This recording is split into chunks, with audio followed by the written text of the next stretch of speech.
13 sezioni e a oltre 325 relatori provenienti da 34 paesi del mondo.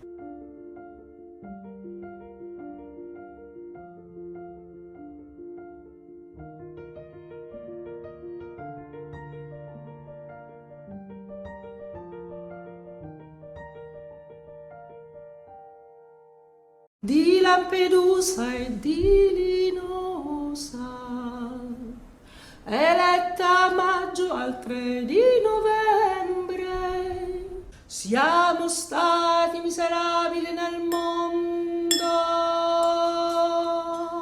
avere 2 o 3 occhi di riguardo invece. Questa sessione sulla polifonia musicale che parla delle tante vie, delle melodie italiane in un mondo transculturale, abbiamo voluto interrogare il concetto di polifonia che lo troviamo nella letteratura linguistica e nella musica. È stato un amore bello, è durato poco, ma troppo bello. È stato un amore bello, è durato poco, ma troppo bello.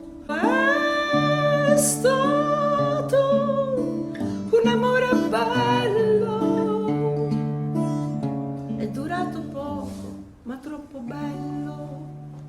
Abbiamo una storia meravigliosa dei cantastorie, dei cantautori, quelli che oggi chiamiamo cantautori. Cristicchi per me è un ragazzo che recupera, che parla con le persone, vuole sapere quello che è successo nel passato e vuole proporre ai ragazzi più giovani il futuro. Gli uomini vanno e vengono da gamba dei tempi, non si sono mai fermati. Abbiamo cercato di mettere insieme ambiti diversi. Alla fine Fred Covorno per il film documentario che spiega o illustra gli italiani neri e i nuovi italiani. E in che modo è possibile presentare questo in classe, da un punto di vista didattico, non soltanto in Italia, ma soprattutto, perché mi occupo anche di questo, all'estero. Come è possibile farlo? Insegnando italiano a studenti stranieri che potrebbero avvicinarsi alla conoscenza, all'approfondimento della cultura italiana attraverso la musica. Quando un branciamo rivolurra pipino. Seguendo poi tutto un percorso abbiamo fatto un piccolo viaggio ideato dall'Australia attraverso Corno d'Africa e toccando pure altri continenti. Europa intera, all'Europa intera.